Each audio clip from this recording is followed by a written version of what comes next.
Край тысячи озер и полноводных, шумящих водопадов. Здесь заснеженные вершины гор соседствуют с обласканными солнечными лучами долинами, а зеленые леса со стремительными реками сменяются бескрайними альпийскими лугами. Место, где ты почувствуешь настоящую свободу и куда обязательно захочешь вернуться. Настоящая жемчужина Северного Кавказа. И все это Архыз. Всем привет! Это начало моего нового видоса, где мы открываем интересные места России. И в этот раз мы добрались до Архыза. У нас в планах 6-7-дневный поход, так что это будет чем-то похоже на наше прошлогоднее похождение по Алтаю. Разница только в том, что в этот раз все ночи мы проведем в одном стационарном лагере, а все наши выходы будут радиальными. Сейчас мы на ЖД-станции в Минеральных Водах и ждем наш транспорт. Дорога до лагеря займет где-то 3-4 часа. Как правило, первый день здесь отдают под дорогу, размещение и адаптацию. Но чтобы совсем не оставлять день без впечатлений, по дороге обычно заезжают посмотреть на нерукотворный лик Христа. Икона с лицом Христа, нарисованная на одной из скал около Архыза. Второй популярной точкой остановки является Аланское городище, музей-заповедник на месте древнего поселения X-XIV веков. Через город в свое время проходил Великий Шелковый путь, что сделало Аланью центром византийской культуры на Северном Кавказе, но сейчас там осталось не так много. Итак, мы наконец-то добрались до лагеря, поставили палатки, и у нас есть немного времени до ужина, поэтому я решил прогуляться, осмотреться, а заодно записать какие-то итоги дня. Итак, за сегодня мы добрались от Минеральных Вод до нашего лагеря, где мы проведем все ночи в этом нашем походе. Также мы посетили нерукотворный лик Христа и Аланское городище. Честно говоря, ни то, ни другое не произвело на меня какого-то супер положительного впечатления, поэтому я особо там даже не снимал. Но пару футажей вы, скорее всего, увидите. Ну, или уже увидели. Про место, где мы остановились, могу сказать то, что оно очень живописное. Здесь вокруг везде горы, по верхушкам сейчас стелется туман. Говорят, что мы часто будем такое видеть, и туман здесь вообще не редкость. Также стоит отметить, что сегодня мы уже успели попасть под дождь. И в целом, как я понимаю, дождь будет таким достаточно постоянным спутником всех наших выходов. Потому что дождь на Архызе случается куда чаще, чем на Алтае. Это, с одной стороны, грустно, но с другой стороны, дождь — это плюс, потому что когда есть дождь, обычно есть облака, а облака делают любые кадры такими более пафосными, более эпичными. Но я надеюсь, все-таки ливней не будет. Сейчас уже солнце садится, так что потихоньку темнеет. Я надеюсь, что сегодня, может быть, я успею еще поснимать звезды. Мы, как обычно, приехали в не очень удачное время для съемки звезд, потому что скоро полнолуние. Соответственно, луна уже достаточно большая и засвечивает звезды. Но в первые 2-3 дня нашего похода, по моим ожиданиям, я еще смогу урвать хорошие кадры, если же, опять же, не будет облаков. Ну, посмотрим. На этом, наверное, все. Ну и я очень жду завтрашнего дня, потому что завтра наш поход наконец-то начнется по-настоящему, и мы пойдем в первое действительно интересное, очень живописное место. Ну, а дальше увидите.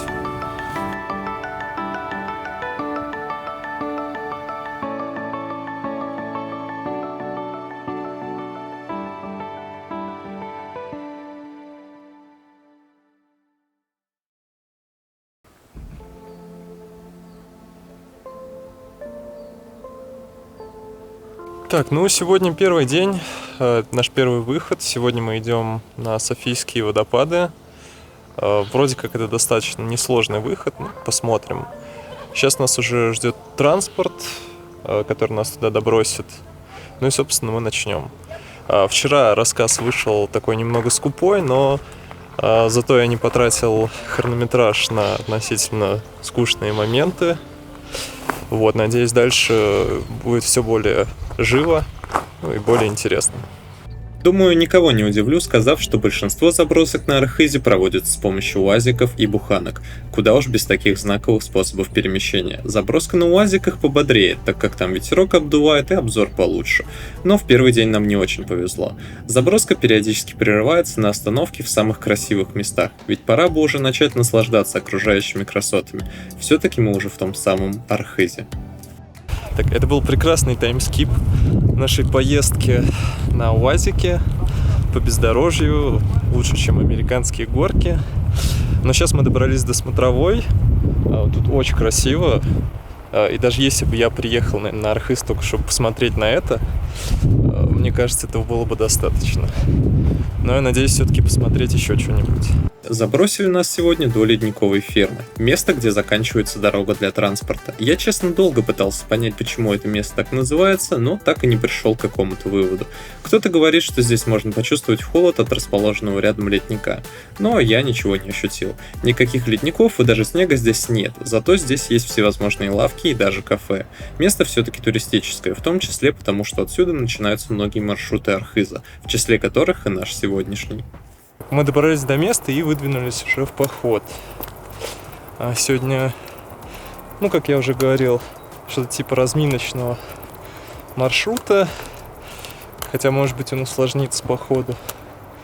Но, по плану, все не так сложно. Я иду в первый раз с палками, если их видно. А до этого я как-то ходил без них, потому что снимать неудобно. Но в этот раз решил взять. Посмотрим. Здесь уже идет небольшой постоянный набор высоты. По правую руку от нас постоянно остается гора София, пожалуй, главный символ Архиза. Этой тропой через небольшие перелески и березовые рощи мы поднимемся до самой высокой точки нашего маршрута, чуть выше Софийского седла. После чего уже спустимся на сам перевал, немного отдохнем, пообедаем и пойдем вдоль водопадов. Далее вниз вдоль реки Софии до ледниковой фермы.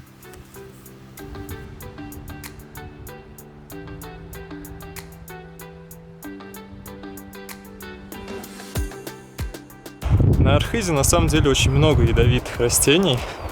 А вот этот цветочек фиолетовый, симпатичный, называется аконит. И его яд в целом может убить быка. Хотя выглядит довольно симпатично. Поэтому здесь лучше не трогать растения, которые ты не знаешь. Ягоды. Ягоды, наверное, очевидно, что не стоит трогать. Хотя чуть пониже кто-то видел чернику. Я, честно говоря, не видел. Но во всяком случае, я слышал. Уже сейчас видна цель нашего похода – Софийские водопады. В видео про Алтай я отмечал, что в горах реальное расстояние совсем не совпадает с его визуальной оценкой. Кажется, что водопады очень далеко, но уже через пару часов мы будем у их подножья. А пока самое время отдохнуть, сделать привал и насладиться видами.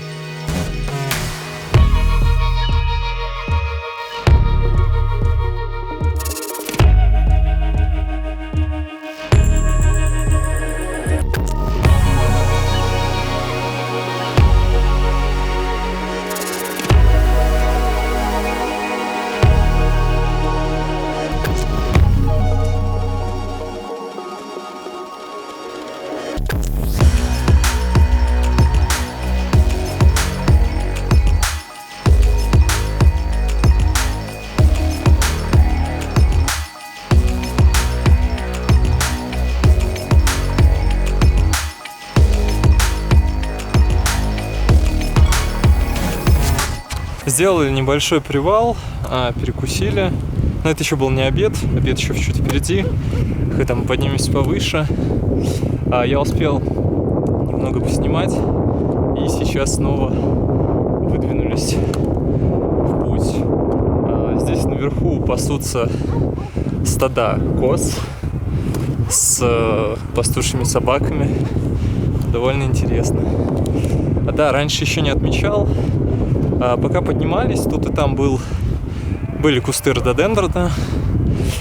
Говорят, что где-то, я не очень запомнил, то ли в мае, то ли в июне Они цветут, и здесь очень много белого цвета, как будто бы идешь и лежат снега, хотя на самом деле это растения. Сейчас они уже все отцвели, поэтому остались только кусты. Но все равно интересно. Можно отметить еще, что собираются опять облака, уже солнца не видно. Идем в тени. Стало холоднее. Я даже надел куртку. Но еще потому, что рубашка быстро промокает. Ее продувает, а куртку все-таки не продувает, поэтому я иду с ней. Так мы вышли к самой высокой точке сегодняшнего маршрута, примерно 2720 метров. Всего сегодня мы поднялись на 720 метров, если считать от ледниковой фермы. Здесь перед нами открывается шикарный панорамный вид на реку Кызгыч, протекающую в долине внизу. Прямого спуска туда нет, ниже начинаются обрывы. Мы же отсюда начинаем спускаться на Софийское седло, откуда уже пойдем к водопадам. Высота Софийского седла 2640 метров. Вот где-то там, за теми горами, находится уже граница с Абхазией. Так что я сейчас очень близко к загранице. Где-то вот там внизу есть домики погранцов и домик лесника. Я, правда, их не разглядел, но они там есть.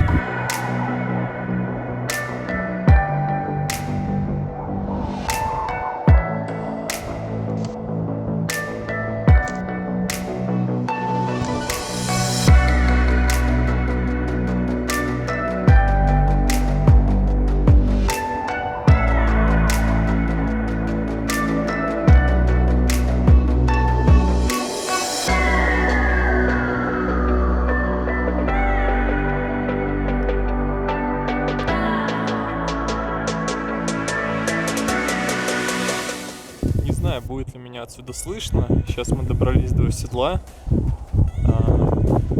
и уже идем на спуск. На самом деле мы последние метров 300, наверное, уже спускались. Как бы сегодня уже подъемов точно не будет, мы идем только на спуск.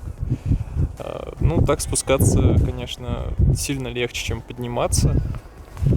Посмотрим. Мы еще должны сегодня увидеть водопады.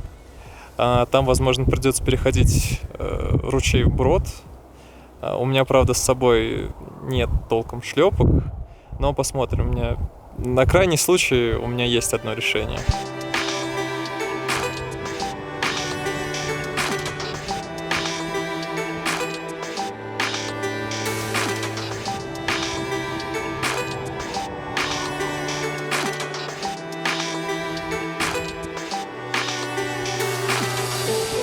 Более половины пути уже пройдено, а это значит, что настало время устроить обед.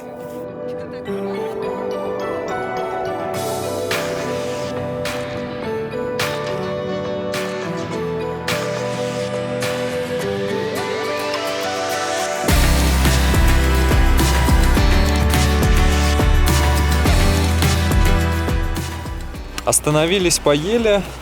Сейчас продолжаем спускаться. Даже нашли остатки рододендрона, я их заснял, вы их, наверное, уже видели. И сейчас мы идем к водопадам.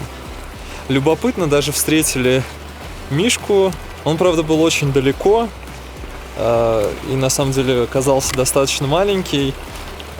Там разглядеть его было сложно, но это был действительно медведь. Забавно, я не думал, что встречу на Архизе медведя.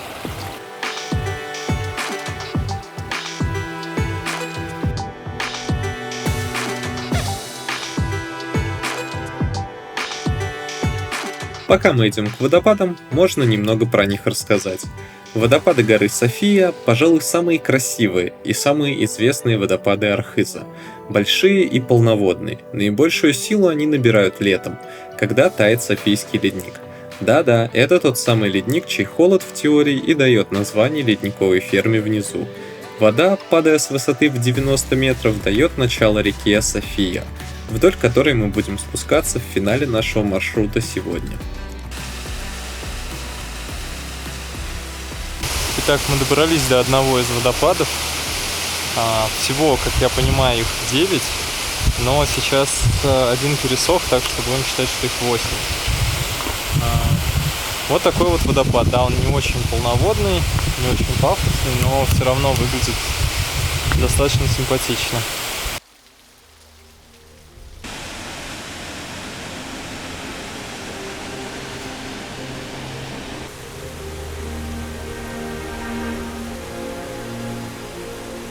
добрались до нормальных водопадов. Я не знаю, хорошо ли меня сейчас слышно. Но вот здесь реально круто.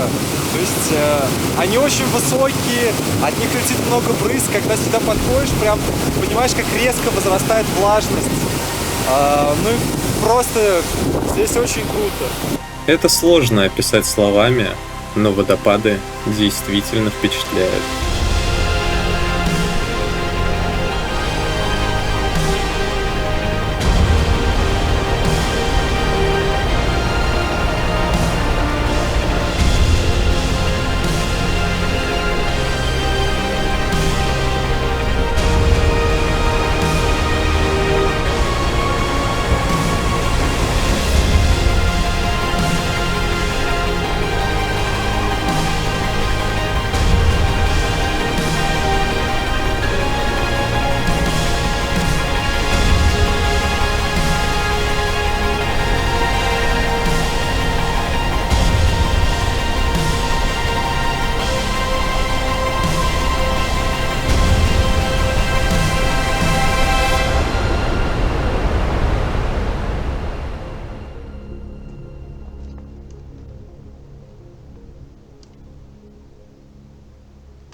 Вот мы добрались до низа, обратный путь был не такой живописный, как мы шли туда, поэтому я снимал мало, чтобы не растягивать хронометраж.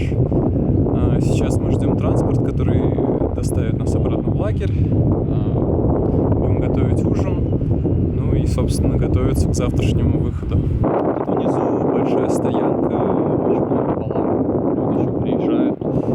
Плюс здесь все достаточно оборудовано, есть магазины, даже кафешки, ну и довольно живописно, плюс есть хорошая дорога.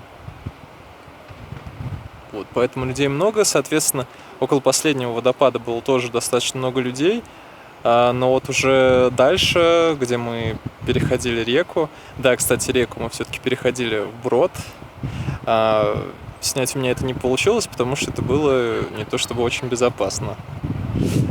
Так вот, дальше вот этого перехода люди отсюда уже не заходят, потому что туда желательно идти с человеком, который знает маршрут, плюс чтобы кто-то мог подстраховать.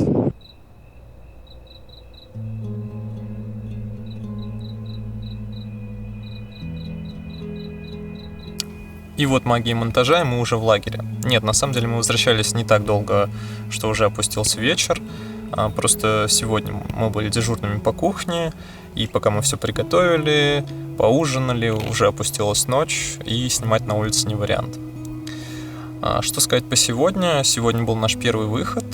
Мы ходили на Софийские водопады. Водопады мне очень понравились. Какие-то были маленькие, какие-то большие, и вот те, которые были большие, которые мы переходили последними, они действительно производят впечатление, и я надеюсь, я успел сделать много хороших кадров. Еще говорят, что я обгорел.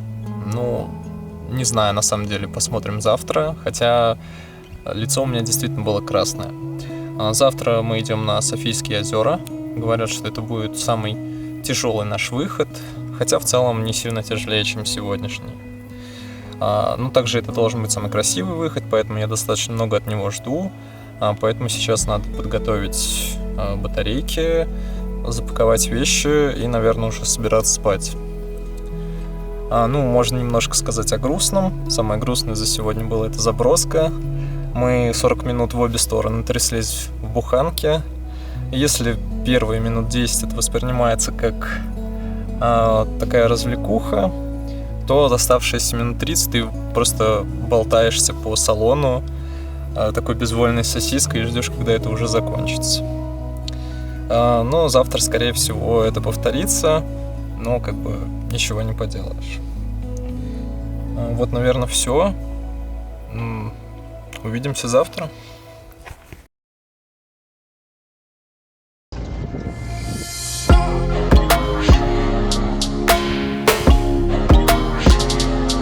Сегодня у нас очередная заброска. Едем мы по знакомым местам и едем в сторону ледниковой фермы. Как я говорил, многие маршруты на Архизе начинаются отсюда, но сегодня мы высадимся немного не доезжая до нее.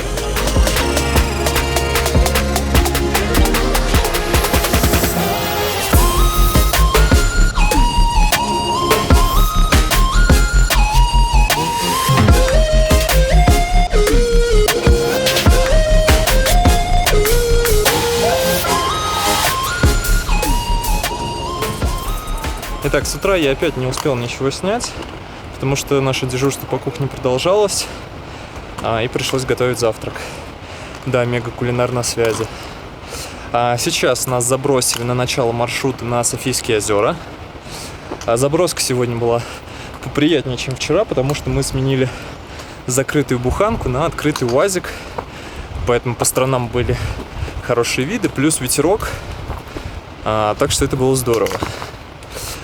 Сегодня, как я сказал вчера, самый тяжелый маршрут.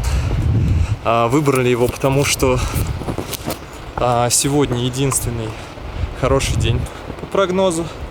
Завтра уже начинаются дожди и, возможно, даже грозы. Хотя погода на Архизе меняется очень быстро, так что, может быть, их и не будет, потому что вчера, например, также обещали дождь, но была достаточно хорошая погода, хоть и облачная. Вот, ну, собственно, сейчас начали двигаться, посмотрим, как пойдет. Наш маршрут мы вновь начинаем с отметки в 2000 метров. Первая часть маршрута не очень интересная и не поражает воображение видами. И тут хочется напомнить, что маршрут кольцевой, но я все равно считаю, что этот маршрут стоит идти именно в том направлении, в каком шли мы. А почему, станет понятно очень скоро, но вернемся к маршруту. Изначально мы поднимаемся вдоль реки Ак-Айры, мимо одноименного водопада и уходим правее на перевал Иркиз, высота которого 2871 метр. Оттуда мы уже спускаемся на Софийские озера, где обедаем и далее уже другой дорогой спускаемся обратно к начальной точке. Я думаю, все уже догадываются, почему мне наше направление маршрута нравится больше, но давайте дождемся кадров.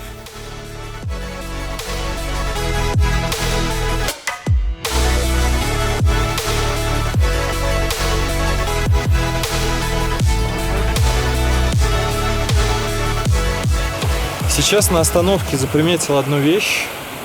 Вчера нам, конечно, говорили об этом, но, по-моему, это не подтверждалось. На Архизе очень много туристов, прям очень много. И поэтому на стоянках часто можно встретить других людей.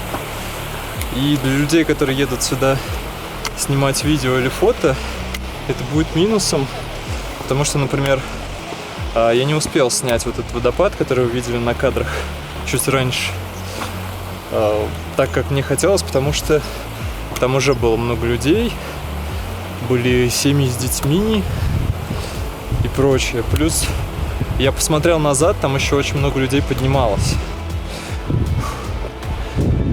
Ну, об этом, пожалуй, все. Сегодня очень жарко, то есть светит солнце, и подниматься от жары еще тяжелее. Но сейчас вот мы вышли к реке, здесь немножко продувает, поэтому здесь уже получше, идти сильно полегче. Нам идти, если видно, за мной есть такой зуб посередине, я не знаю, видно вам его сейчас или нет. Справа от него есть небольшой перевал, вот это наша конечная точка, сегодняшнего похода.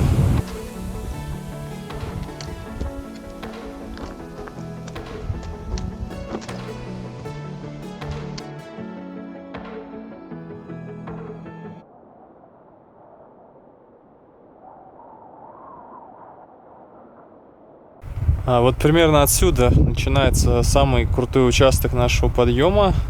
Нам здесь остается пройти где-то метров 200, но они будут очень крутыми. Нам надо подняться вот на самый верх этого перевала. Это будет также самая высокая точка в нашем сегодняшнем выходе. И после этого мы будем уже идти на спуск. Больше подъемов на сегодня не будет. Также это, насколько я знаю, самая высокая точка за все наши радиальные выходы, в том числе из оставшихся.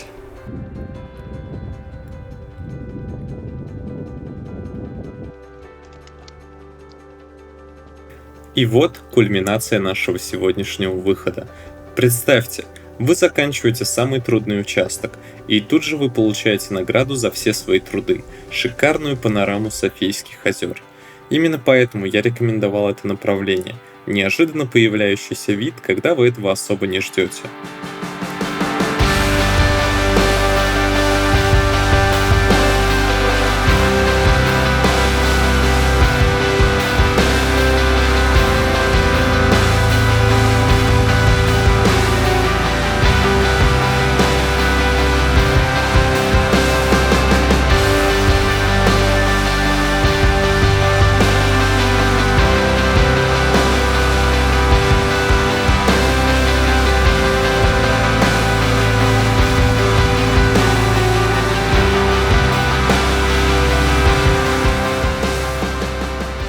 Всего озер 3. Самое крупное названо весьма прозаично – Большое. Оно имеет диаметр около 300 метров и глубину около 17. Самое верхнее озеро называется Северным, а оставшиеся называют Нижним. Да, вот так, без особой фантазии. Озера довольно холодные, что неудивительно для горного озера. Но всегда найдутся люди, которые будут не против окунуться. И таких, на удивление, достаточно много. Отдельно хочется добавить, что рядом с перевалом, если подняться еще немного выше, есть отличная площадка, с которой можно сделать совершенно бесподобные кадры.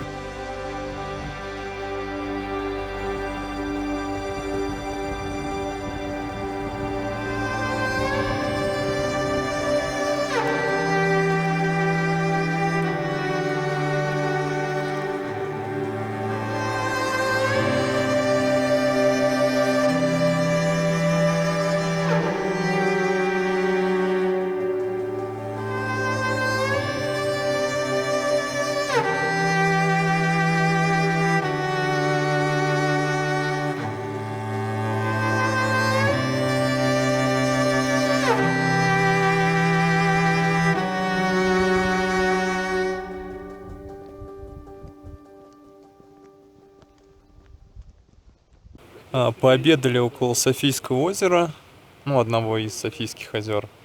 И сейчас двинулись в обратный путь, сейчас будем только спускаться. Вот, кстати, второе озеро рядом находится. Отдохнули.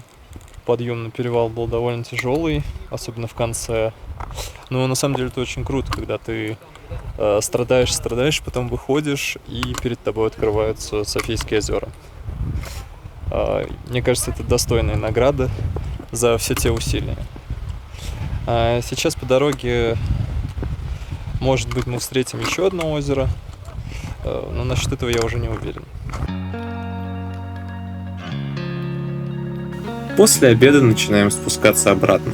Мы немного задержались на озерах и теперь не укладываемся в график, так что дальнейший спуск будет без лишних остановок. Когда мы начали спускаться, я непроизвольно начал прикидывать, как этот маршрут смотрелся бы, если бы мы шли в обратную сторону. Больше сказать про спуск особо нечего, но вокруг горы и пейзаж крайне приятный, так что предлагаю просто насладиться видами.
Все-таки мы добрались до этого озера. Еще одно, вот оно сзади меня. У него какое-то труднопроизносимое название. Айматлы Джагитлы Кёль. Я надеюсь, я не ошибся. Но если ошибся, я подпишу. И мы продолжаем спускаться. там наверху, ну и в целом, типа, вот и здесь видно. Очень много рододендрона. Прям целые заросли. Наверное, здесь очень круто, когда он цветет.